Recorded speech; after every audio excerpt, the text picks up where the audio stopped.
Welcome back to your Daily Dose. My name is Robert. It's my pal Susan. This is the land of not knowing what's next. The home of the definition of the daily dose from day one. We don't know what we're where why we're here, what we're going to be talking about.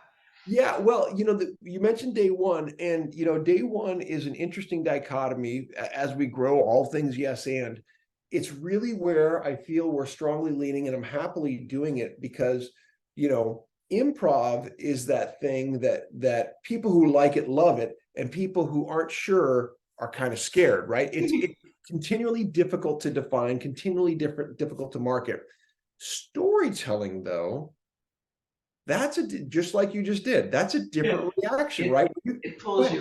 you in. You're curious. You want to hear it. Want to hear the story.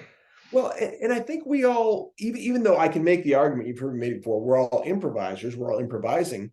People see themselves or are attracted to stories differently. Why do you think we're attracted to stories the way we are? What's your feeling? The way we do them is shared. So there's a sense of community and a sense of collaboration, which is Co-creation, my word of the year. co-creation, as a matter of fact. Yeah, that's once we know what we're doing. But the concept of storytelling, I would say, probably appeals to most of us because our parents read us stories when we were little. So we were imprinted as little people to hear things that were made up.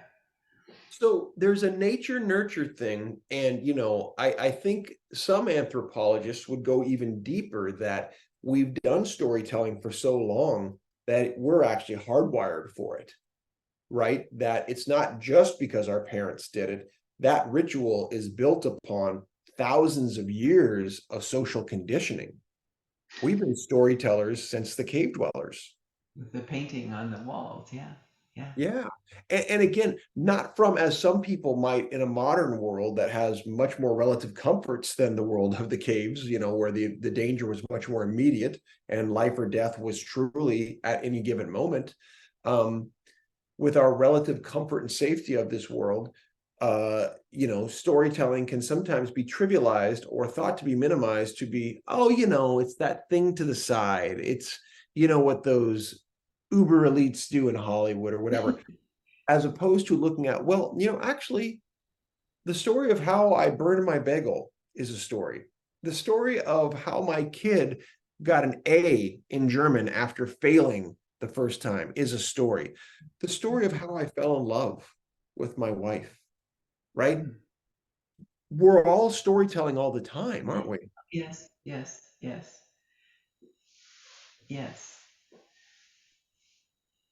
It's how we pattern, it's how our brains work. I mean, that's really what I'm getting at. That yes, we use language like we're doing right now. And how do we use language? Well, we pattern it into stories in order to communicate, to connect. Having been exposed to the hero's journey has really been helpful in seeing that really is a pattern uh, to many things, songs, movies, and it's really fun to kind of play that game with myself and to do that. Well, what's fascinating about the work, and this is, I think, where Joseph Campbell was so excited and lived most of his life, is people who've never heard of the hero's journey are doing the hero's journey, right? In some fashion. Mhm. And that's his argument that it doesn't matter what time period you're talking about. It doesn't matter what part of the world. It doesn't matter which group of people, what sex, anything. Um, they're all doing it.